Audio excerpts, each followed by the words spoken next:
Welcome to our final presentation for mutual funds, investments for the masses. And in this presentation, we're going to take a look at some fund families, some of the uh, perks surrounding mutual funds and mutual fund transactions and the like. And then we'll focus on a single mutual fund.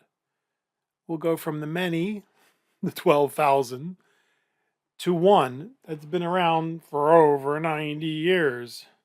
And finally, we'll see that mutual fund investors, on the whole, don't do as well as the mutual funds they invest in. That doesn't make any sense. You'll see why. Slide number 62.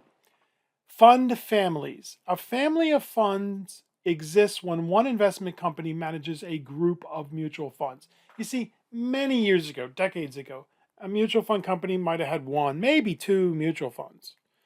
But competition, right? All of a sudden, we need global mutual funds and international mutual funds, and we need small cap funds and mid cap funds, and we need growth funds and equity income funds. And so the industry exploded.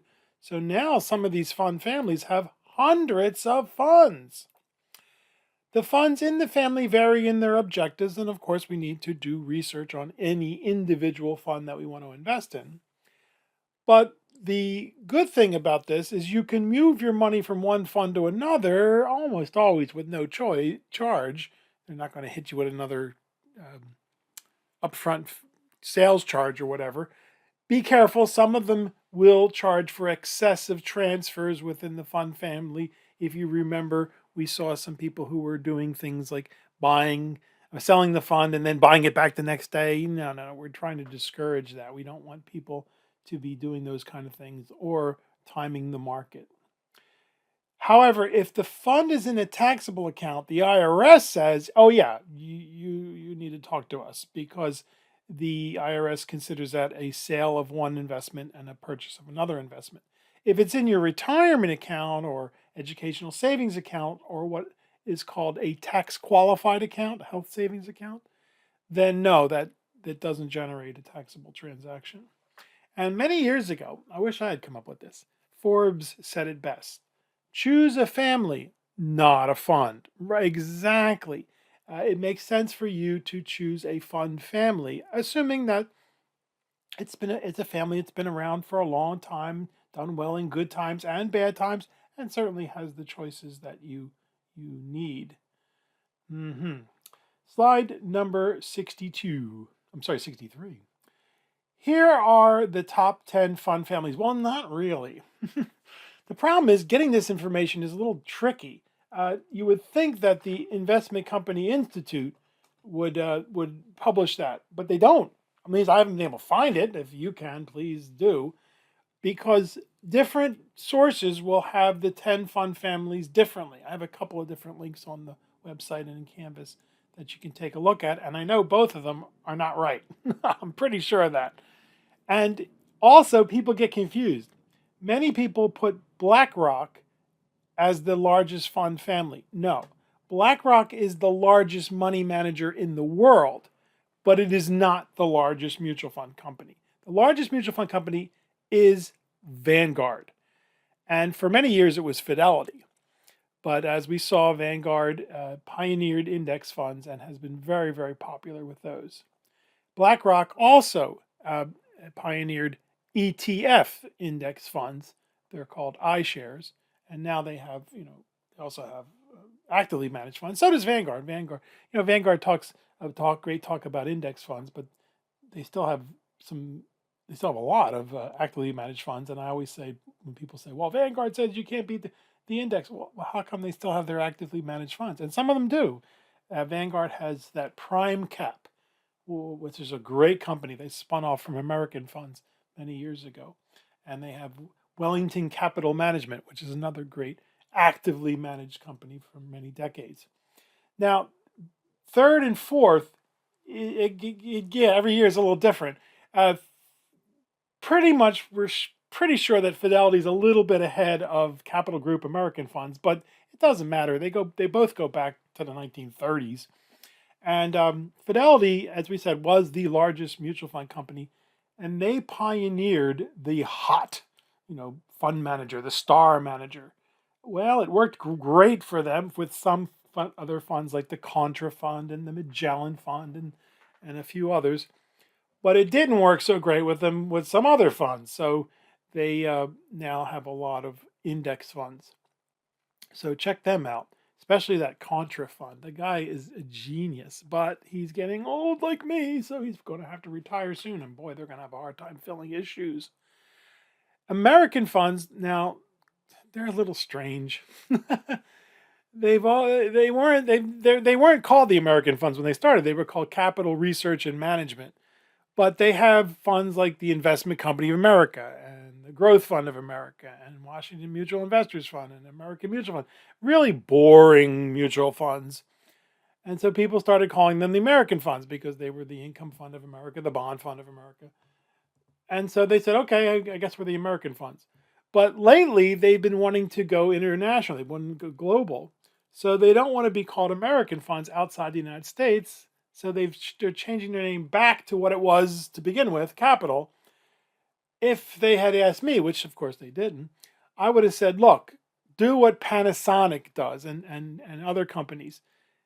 You be the American funds in the United States of America, and then outside you'll be Capital Group.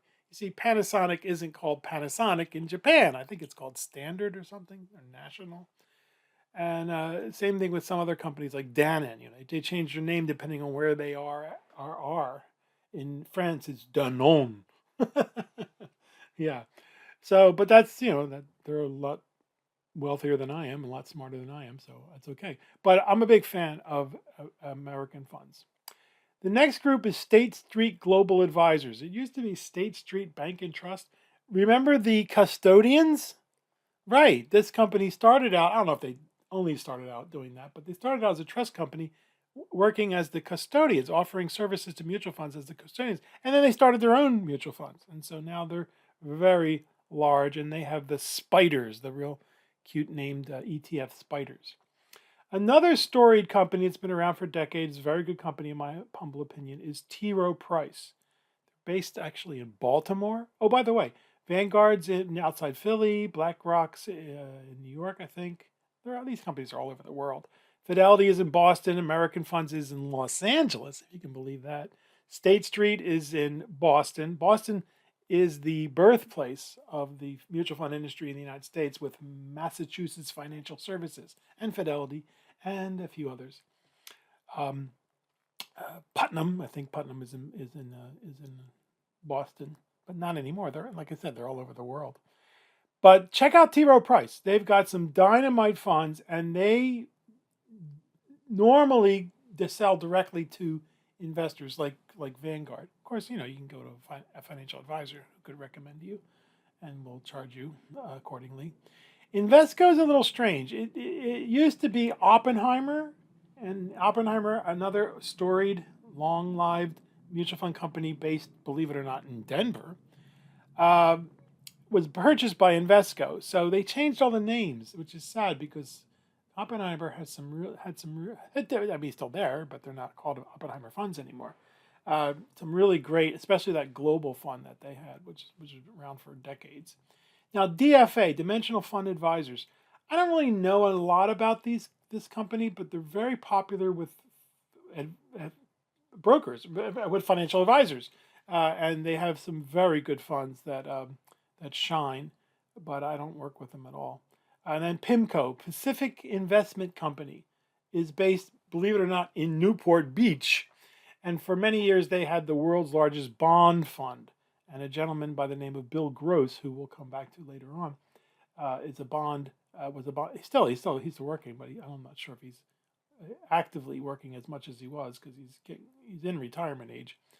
But he left. He went to another company, and PIMCO sort of took it on the chin for a while there.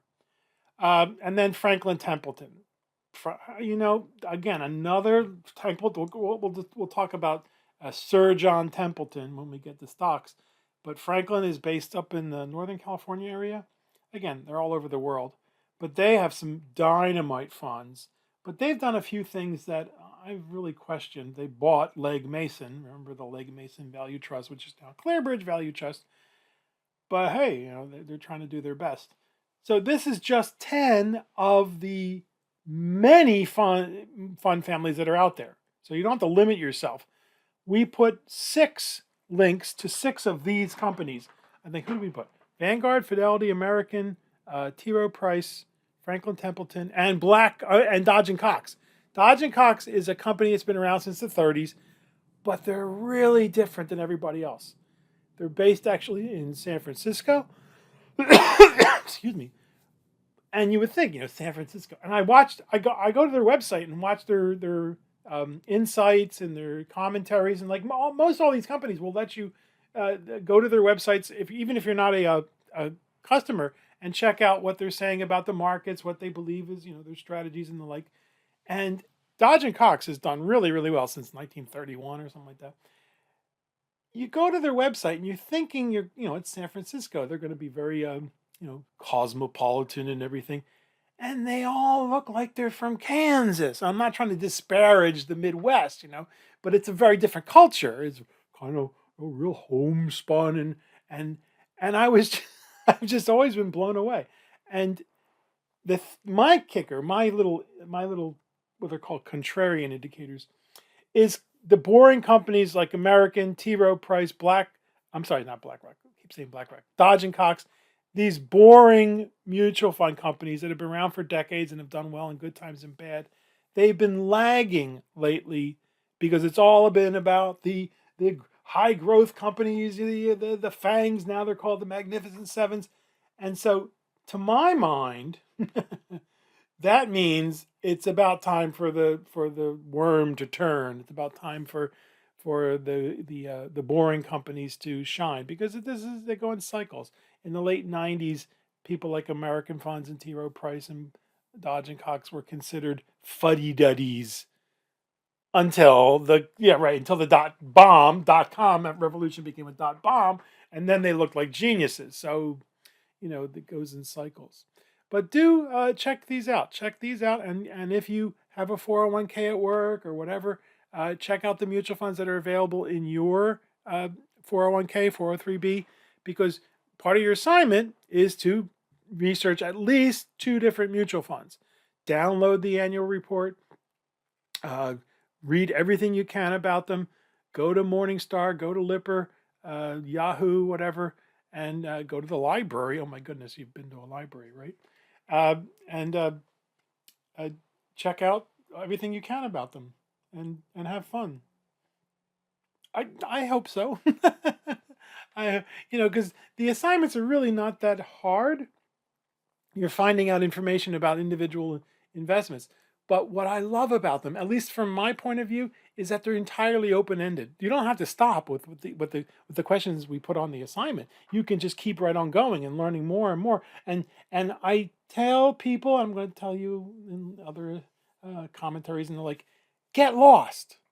In a nice way, of course. Not get lost, get out of here, but get lost in that don't think you have to just stop after you've done what was on the assignment, because we hope that you get excited and your interest is piqued, and you want to start researching their competitors and their other funds that they have, and maybe checking out this one because maybe this is a little too conservative for you, or maybe it's a little too aggressive for you. Well, let's see what else they have.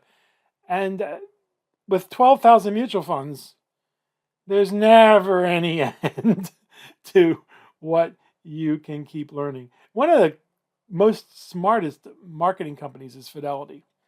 You go to their website and you can buy, 10,000 different mutual funds? They'll sell their competitors' mutual funds, not only their own. They have about 500 or so, but they'll sell their competitors.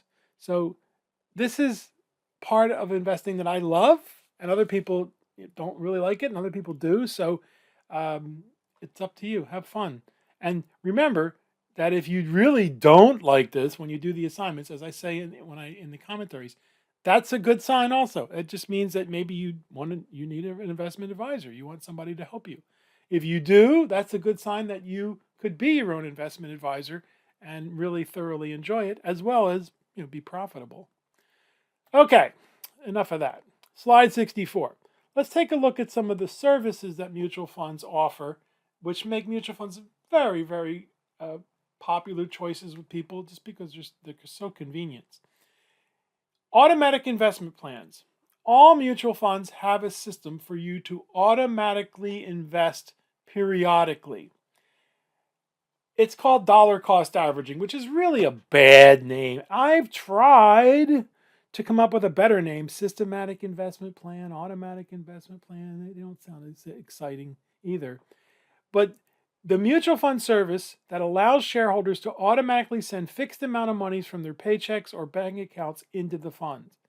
You see, there's an old saying in the industry: pay yourself first, right? On the first of the month, or when you get your paycheck or whatever, instead of paying Ford Motor Credit Corporation or Nike's uh, bill or whatever it is, J Jill, your credit card with J Jill or whatever, Target, whatever.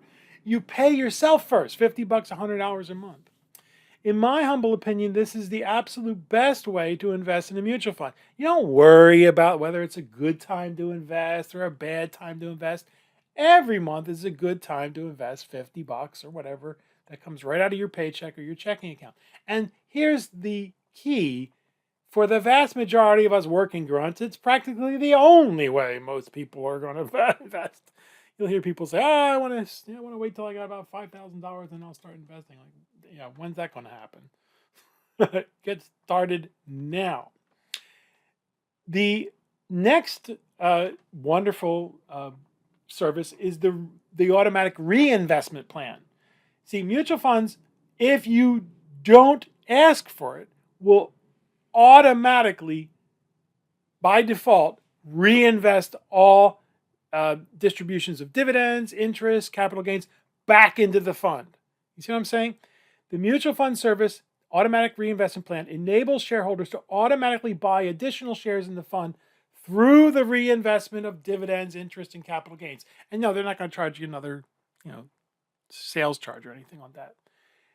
Automatic investment plans allow an investor to earn fully compounded rate of returns. Now, unless you need the income, and some people do, right? Some people want to live off the income. But unless you need the income, it is always a good idea to reinvest dividends and capital gains received from a mutual fund. And by the way, that's the default. There'll be a little checkbox that says, check here if you do not want your dividends and capital gains and interest to be reinvested automatically. So this is the default because you want the total compounded rate of return, and that's how you do it. And of course, the mutual fund company takes care of all the all the little transactions and stuff. So you wind up with 0.45 shares or whatever, and you don't worry about that. They take care of all that for you. Now, how are you going to take the money out? Well, it depends on your goal, of course, what you wanted to do with this money. But assuming it's for retirement, a systematic withdrawal plan is an awesome way for you to withdraw the money. So you set it up with your bank so that every month or quarterly or annually, whatever, a certain amount or percentage is automatically transferred into your checking account. Very cool. Now, here's the deal. Here's the deal, right? You start putting $50 or $100 a month or more if you can afford it in your 20s or 30s for 30, 40 years, and then you start taking out $2,000 or $3,000 a month for the rest of your life. How's that? Will that work for you? Or if you start earlier with more money, you can take out even more. I think it's a pretty good deal. Now, we talked about the exchange privilege, the conversion privilege. When you're in a family of funds, this privilege allows you to move your money from one fund to another without having any charges or anything. Assuming you don't do anything stupid like buy it, you sell it one day and buy it back the other day, and some companies won't let you do that. First of all, like American and Vanguard say, well, you have to leave it. You sold it, now you can't buy it back for 30 days. Other companies say, sure, you can do that, but we're going to hit you with a 2% fee. You goofball, you're not supposed to do that. Mutual funds are not trading vehicles, unless you go with ETFs, in which case the brokerage firm doesn't care. And yeah, so ETFs, you can do that. But remember, if it's not in a retirement account or an educational savings account or a health savings account, the IRS is going to say, hey, you gotta declare this as a taxable transaction. And you may have to pay taxes, may not if you had a loss, and you're not going to pay taxes if it's a loss. Okay, so how do you buy mutual funds? Well, we've already been talking a little bit about this. ETFs, closed-end funds, which are not really popular, you buy through a stock exchange.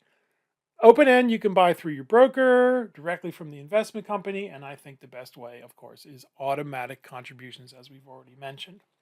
Sell options, right. Closed-end ETFs, you do it through your stock exchange. Remember, if you go with a company like Vanguard or Fidelity and you buy their ETFs, they're not going to charge you any commission. And you might say, well, my broker doesn't charge any commission. Yes, they do. Wait till chapter 3. Open end, through your broker, through your mutual fund company. And in my humble opinion, the best way is automatic withdrawals, assuming this is for retirement, for living income. Of course, if you're saving this for college education or a down payment on a house, then you're not going to do automatic withdrawals over every month. You're going to say, I need the $12,000 now, or the 24, or whatever it is. Okay, all right. Now taxes. Slide 68. We shouldn't let taxes be the tail that wags the dog, and some people do. They're always worried about taxes. Taxes are the price we pay to live in a civilized society. Having said that, nobody likes to pay them, and I don't blame you. I don't like to pay them either. There are two types of taxes for regular accounts. There are income dividends, which are typically taxed as income depending on what type of income they are. If they're from dividends, they're going to be taxed at a lower rate. If they're from interest, they're going to be taxed at a higher rate.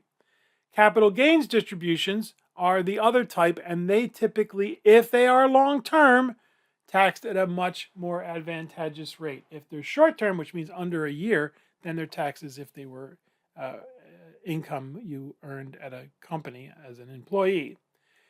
Reinvested dividends and capital gains are still taxable transactions. So sometimes it causes some people anger. There's a down year, 2022 or whatever, and their mutual fund lost money. Okay, but they still received some end of year or quarterly dividend distributions throughout the year. So they get a 1099 form from their mutual fund company or their brokerage firm saying, hey, you made some money, you have to pay taxes on this. And the investor turns around and goes, wait a minute, I lost money last year. You mean I still have to pay taxes?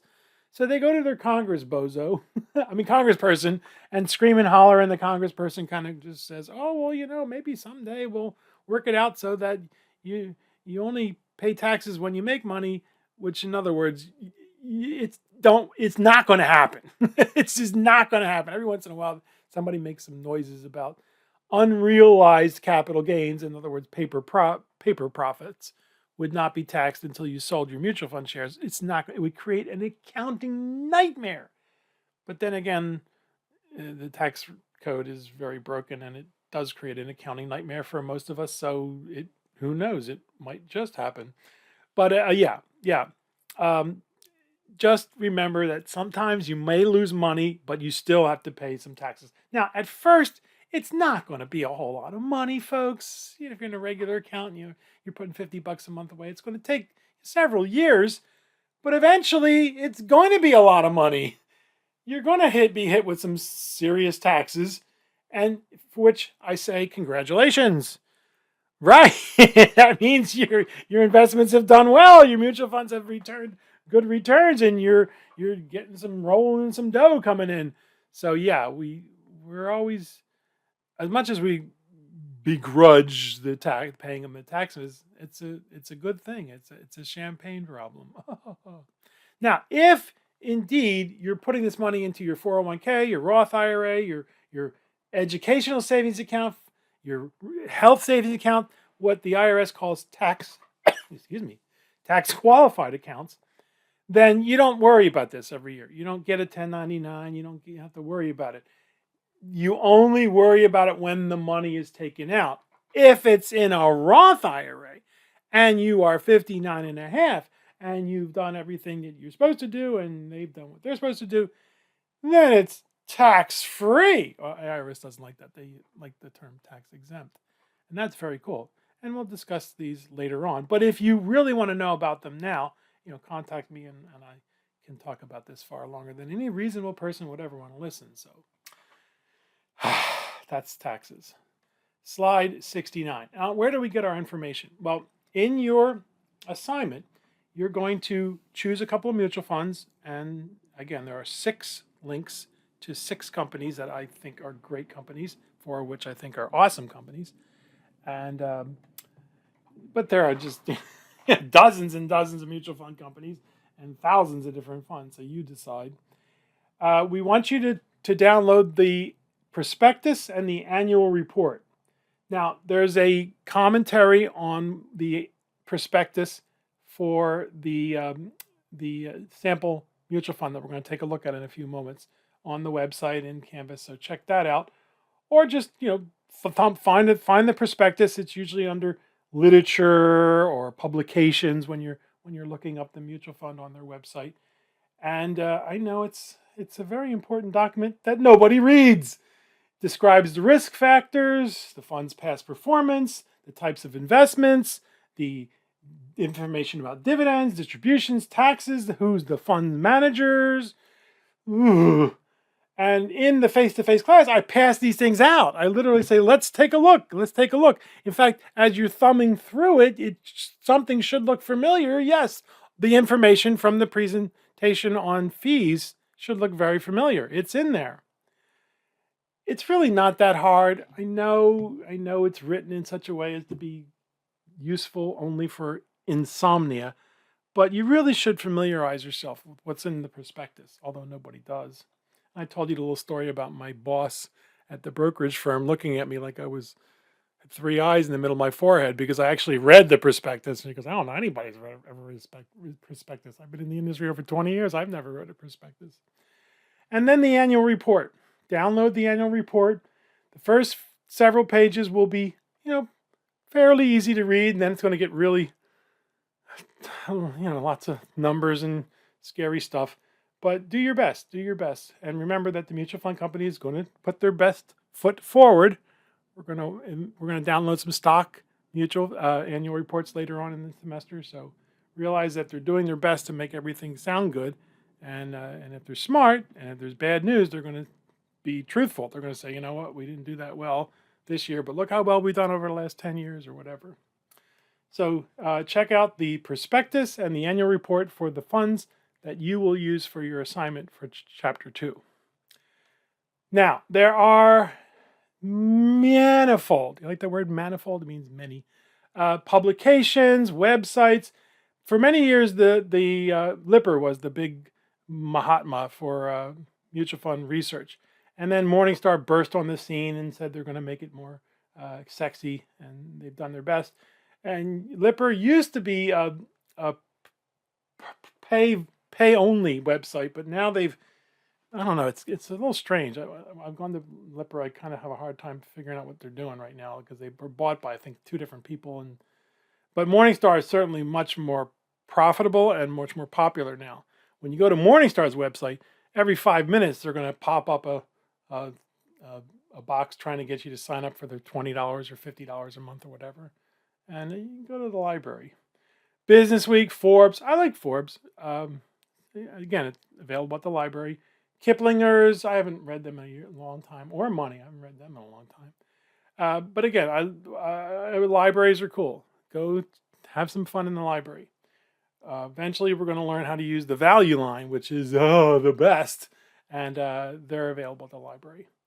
They have these surveys and rate different funds.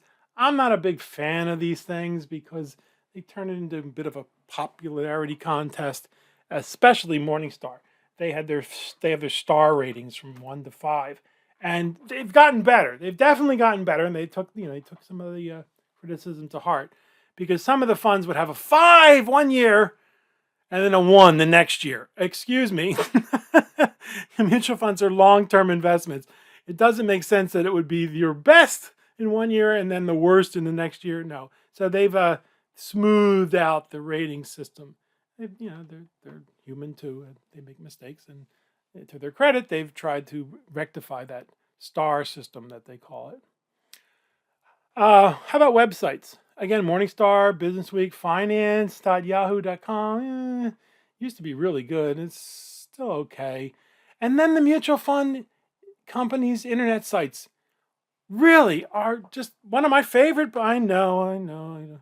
I don't do Faceplant or Titter. I'm sorry, Farcebook, Bitter. I'm not sure, but I do go to T. Rowe Price and Vanguard and Capital Group and Dodge and Cox and Franklin Templeton, and especially Dodge and Cox. Really like Dodge and Cox and T. Rowe Price's websites for their insight and their perspectives, and they have to be very careful in the industry when you give what are called forward-looking statements, because if you say, we're going to do really, really well next year, and you don't, you can get sued. So they have all this couched language that the lawyers tell them to use. But when they lower their guard, and especially when companies that are boring like T. Rowe Price and Capital Group and Dodge and Cox, when they say things like, we're really, really excited about this individual investment, I sit up and take notice. Me.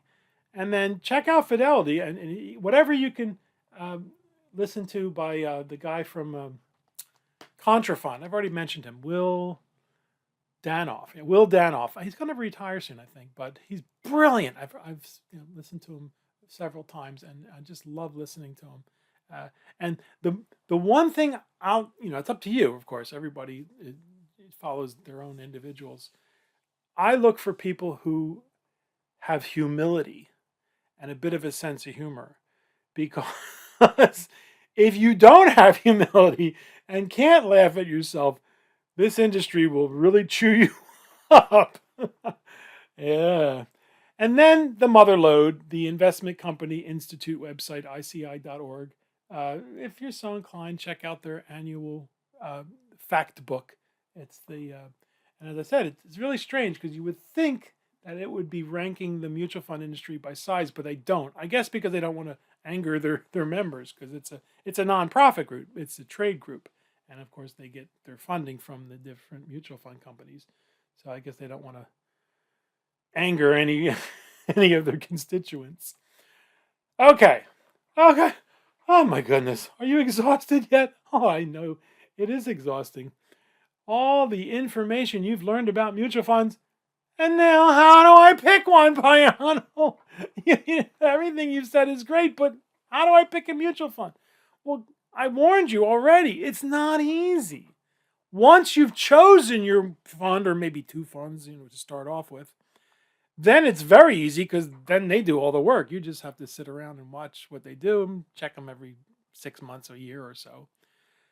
But to choose a mutual fund is not easy. And when you ask people how they did it, they usually won't give you a good answer. They might say, well, it's often because some goofball on the television told them to buy it, or maybe they got suckered in by the advertising, or whatever the reason was. Maybe it was because that's what they had available at their 401k.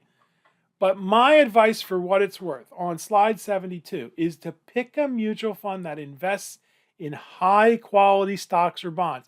Now, I'm already punting, aren't I? Because quality is in the eyes of the beholder. But it's kind of like art. I know it when I see it, right? Invest in companies, in my humble opinion, that are large, have been around for decades, have their roots deep in the economy, and have held up during good times and, more importantly, bad times. Well diversified across several industries, sectors of the economy, and personally, I like global, because I want my mutual fund managers to be able to go anywhere in the world and find the best companies. A mutual fund that has a long-term perspective and a manager, or better yet, a management team with many years of experience. Now, I'm not talking about a committee, because I don't know if you've ever worked in academia. Committees, I'm semi-retired now, so I'm not on any committees, but committees would drive me nuts. I said, what are we going to do? Let's stop talking. Let's do something. No, some of my favorite mutual fund companies have what are called management teams. They all work together to do the research, but they make their own decisions. So one company might be buying, one manager might be buying a certain company, whatever it is, a tire company or whatever. The other manufacturer might be selling that company. And that's perfectly all right. They have that dynamism, that they're bouncing ideas off of one another, and some people, it makes sense for them, and some people, no, I don't want that. So that is my favorite kind of way of investing. Okay, everyone's different. The other one that was promulgated by Fidelity for many years was the STAR system, the STAR manager. And that's that guy, Will Danoff, I told you about at Contrafund. He's brilliant. He's a genius. There's a guy at Fidelity who does the Dynatech fund. Great fund, just amazing. He got hit hard, though, during the tech crash when tech got hammered a couple of years, 2022. So that's the downside, right? You live by the sword, you die by the sword. Whereas a team, different managers have different strengths. Some might be more growth oriented, some might be more dividend oriented or conservative. And so it tends to smooth out those ups and downs. My humble opinion, you want to avoid companies that shuffle their managers every few years. Now, most companies are not doing this anymore. This was the Fidelity model, and if you read the stories about the old man of Fidelity, I can't remember his name now. The granddaughter's now in charge. Oh my God, forget his name. My apologies, but the son was Ned, and then it was Edward. No, that's not true. But he said, look, this is a business. The proof is in the pudding. You throw a kid into, here you go, kid, here's $1 billion. How are you going to do it? What are you going to do with it? And if he does well or she does well, great. If not, they're out the door. It's part of the industry. Well, that's great when you pick somebody like a Peter Lynch. It is not great if you pick somebody who does poorly. And it incentivizes the new kids on the block. And I use the kid, jokingly, but because they're not children, they're young adults who are very, very good at what they do, or at least they look like they're going to be very good at what they do. They haven't been tested yet. They're not stupid. They know that if they don't produce in the next 2 years, they're out the door. So it incentivizes them to take larger risks, larger bets. And that's great if the bets turn out. That's not great if the bets don't turn out. So that's why I recommend staying away from funds like that. And you'll notice that's becoming less and less common. More and more companies are putting people together, having them work as teams, and not looking for that star. The most important thing, in my humble opinion, for a mutual fund is its longevity. Yeah, I know that, Payana, what about people who just started last week or last year? Maybe they're really good, sure. But I want to know how well you did over 10, 20, 30, 50 years. I want to know how well you've done consistently in good times and, more importantly, in bad times. Don't tell me how well you've done in good times. I'm not interested. I want to know how you did when the organic matter hit the ventilating device and everybody was running around saying, ooh, is it too late to get out? Right, because we know those times are going to come. We don't know when, we know they're going to come. And we don't want our managers doing what we don't want to do, and that's panic. Don't just do anything, sit there. Yeah, so that's my advice. Follow it the best you can or the worst you can. You decide if it makes any sense to you. So let us take a look at a single mutual fund that has been around for over 90 years. Is 90 years long-term enough for you? Remember when we said stocks 8, 9, 10%? Well, some have done a whole lot better, and some of the mutual funds that invest in stocks have done better. But but, is it a straight line? No.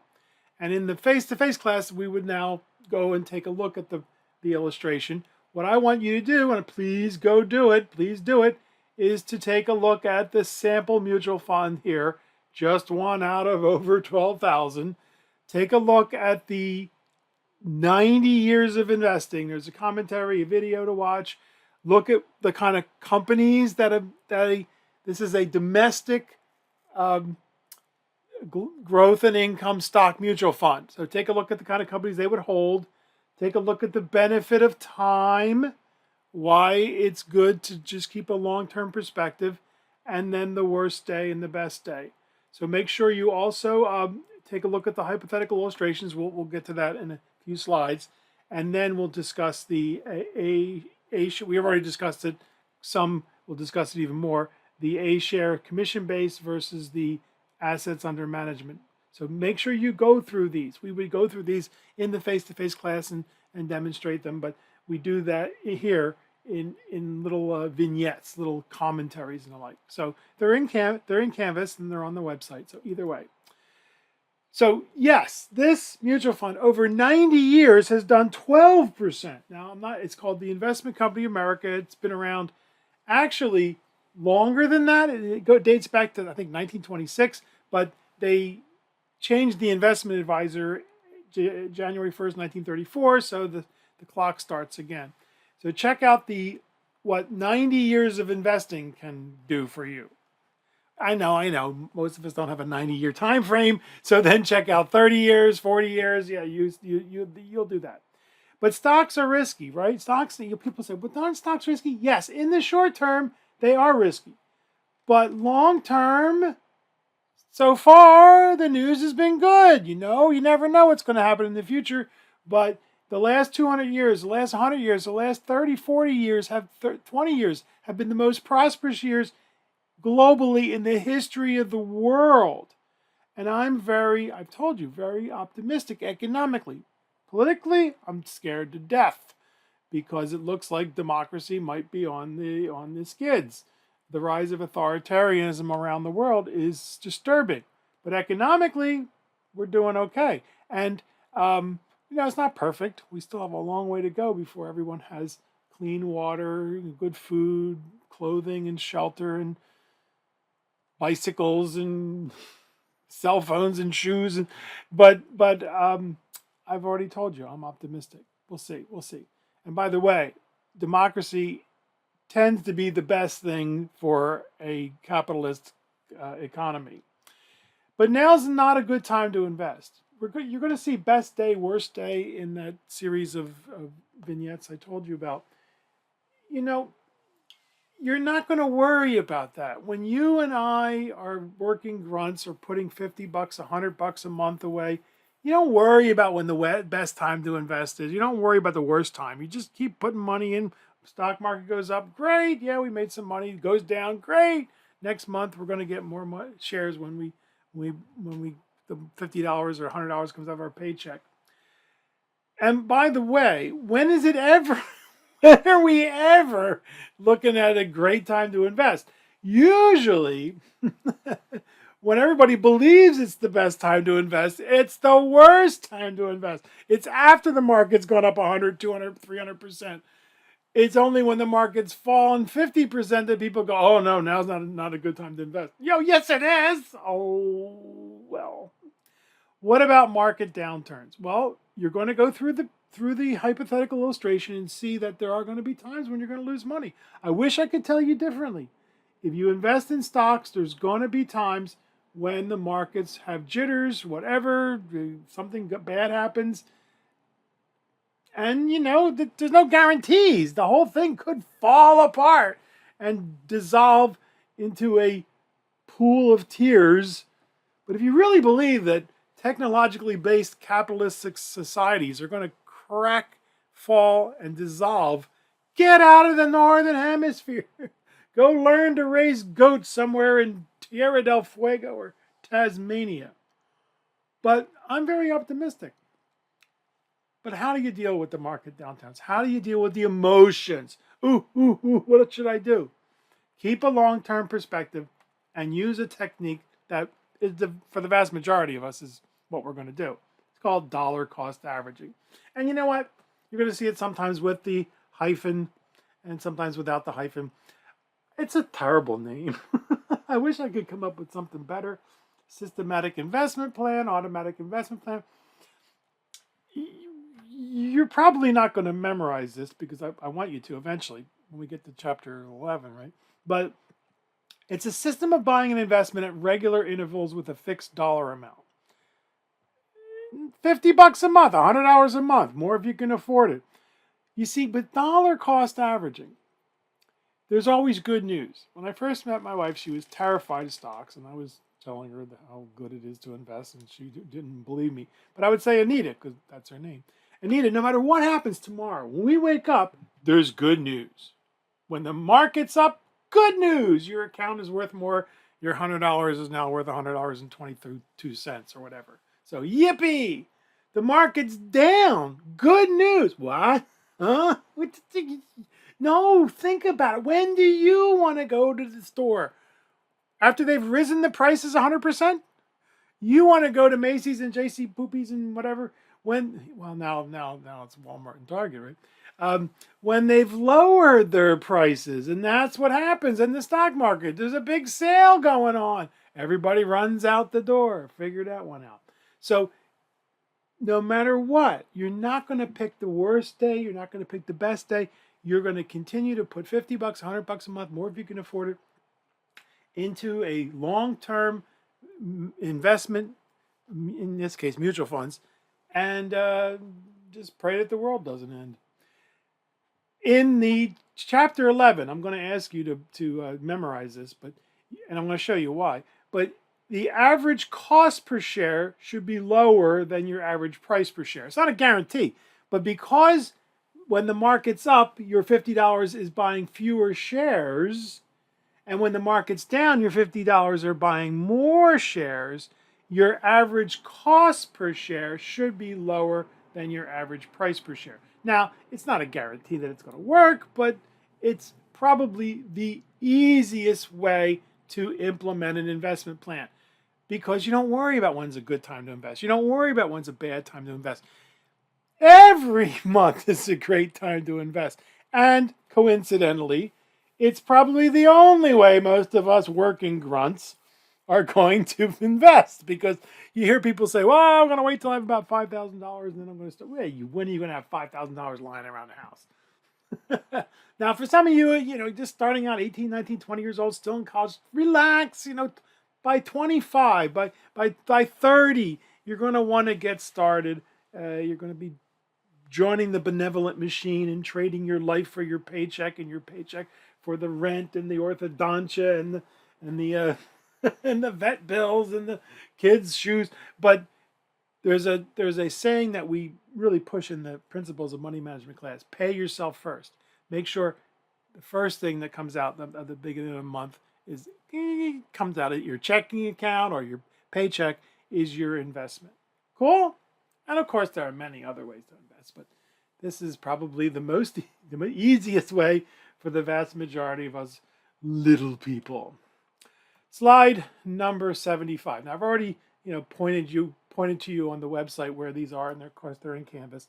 But most mutual fund companies and insurance companies, by the way, have a system for running what are called hypothetical illustrations.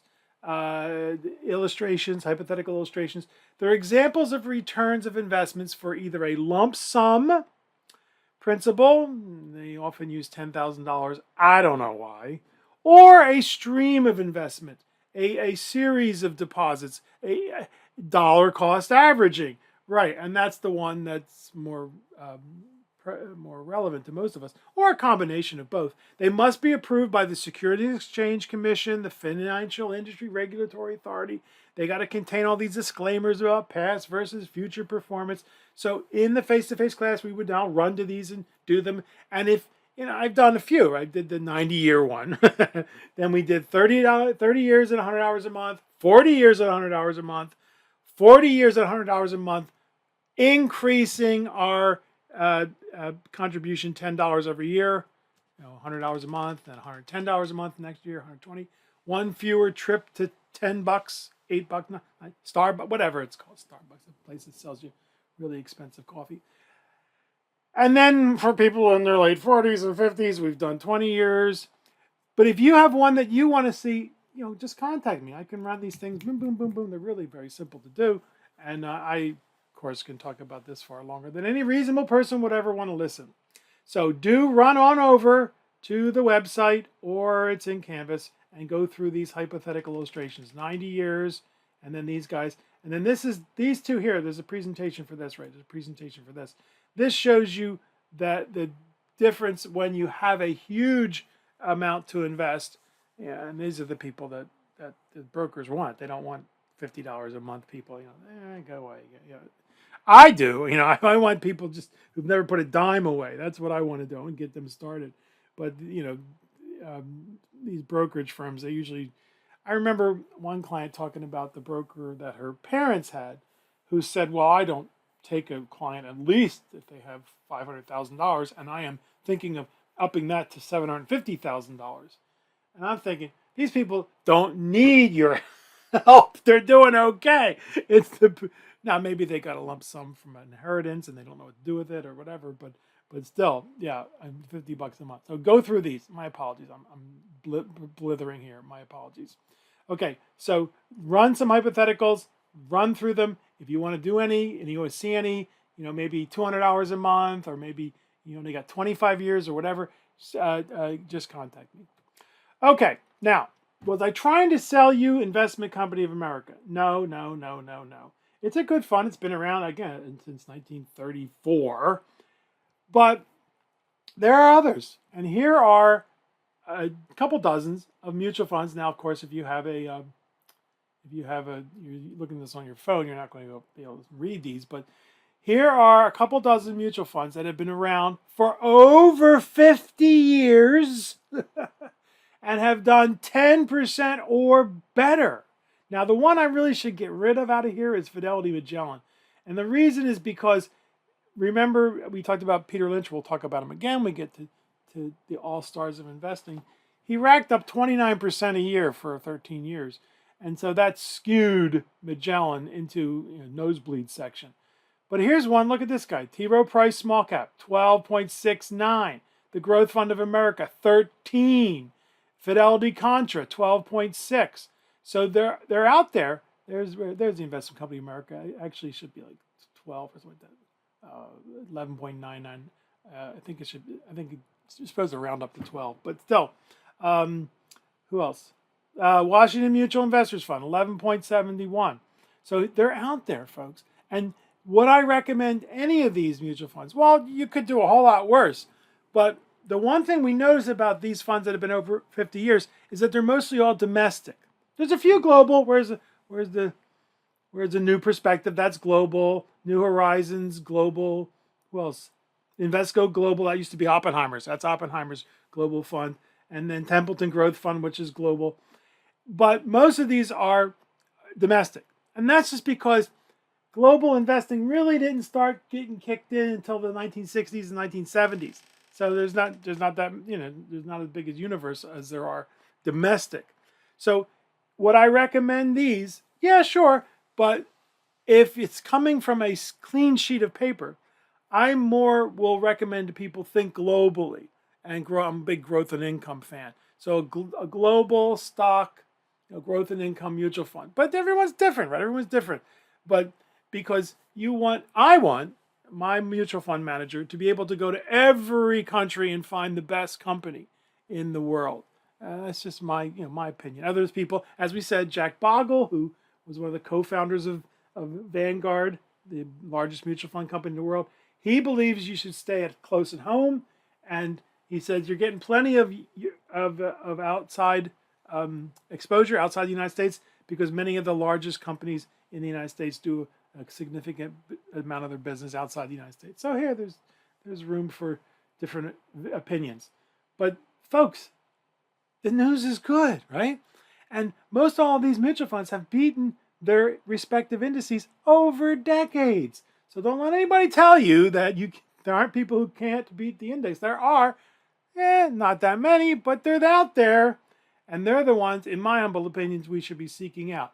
And if they don't beat the index in the next 10 years, no big deal.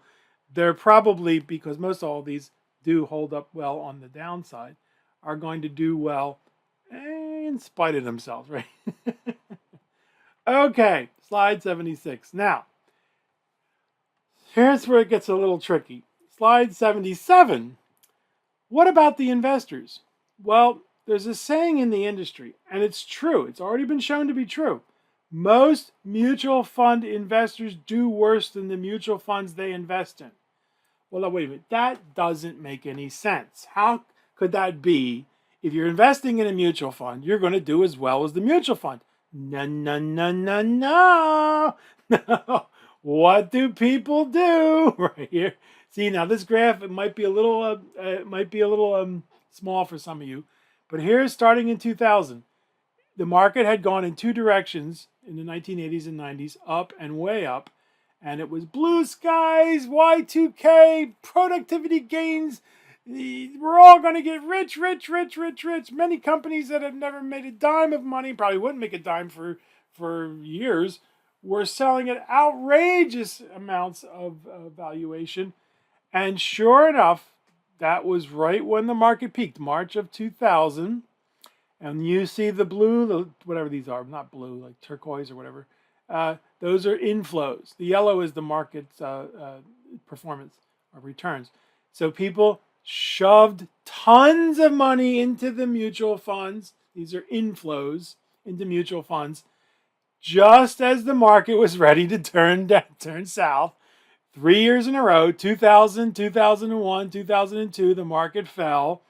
Until in 2003, now we see outflows, people running away at the worst possible time. The market then turns around and roars back in 2003. And what do people do? They bring their money back, right? After they've, taken the 30, 40% loss, they see the market roars back, they put their money back in. And then in 2008, the bottom falls out. And what do? Too late. They pull their money out at the worst possible time, only to see the market jump back up again. And then it wasn't until 2013 when they actually started putting money back into the market. It just seems like a cliche, right? It just ooh, ooh, ooh. You might think, Payano, you just keep repeating yourself. And I do for a reason. I repeat myself a lot for a reason, because there are certain things we want you to make sure you got when you get out there on your own. Emotions just take us and lead us by the nose like a bull with a big bull ring in their nose. Just pull us and grab us in the wrong direction. Ooh, ooh, is it too late to get in? Yes. And then when the market crashes, oh, is it too late to get out? So if nothing else, folks, we want you to not be that type of investor. We want you to think long-term, don't trade, invest, consistent, and I believe, we'll do well. No guarantees. Just make sure you vote carefully. Slide 78. So, wow, this is a big chapter, isn't it, folks? You've learned a lot. Go back over it, listen to it again, listen to me burble on, my apologies, but really, we want you to know this stuff so much that if we woke you up at 2 o'clock in the morning, you'd know it. Choose a fund family, stick with them. As Forbes says, choose a family, not a fund. Reevaluate them periodically, once or twice a year. Remember the PETA factor. There's not much to do. The mutual funds do it for you. Make changes judiciously and sparingly. You like that word, judiciously? As you approach retirement, migrate from stock funds to bond funds. But we're going to find that we don't want to give up on stocks entirely. Wait till after we go through. We're going to now start on stocks and then bonds, and then we're going to come back all the way to the beginning of the semester and tie it all together, and we'll see what it's like to invest in retirement. Dollar cost average, $50, $100 a month, whatever is affordable in your budget. We create a cash flow statement in the Business 121 Principles of Money Management class. But for the most part, forget about them. Do not be one of the mutual fund investors that does worse than their mutual funds. Hold on for the long term. And of course, you're going to hear other opinions, but mine's right. No, it worked for me so far, and I'm really, really old. Thank you so much for being in our class, dear students. Think about much you've learned. You're rising in investment gurus because, oh my goodness, we're ready to begin to climb the mountain. We're ready for our long hike, our long march, and we're ready to get started with stocks. Exciting stocks, sexy stocks, risky stocks. Thank you so much for being in our class. See you in our next chapter, Introduction to Stocks.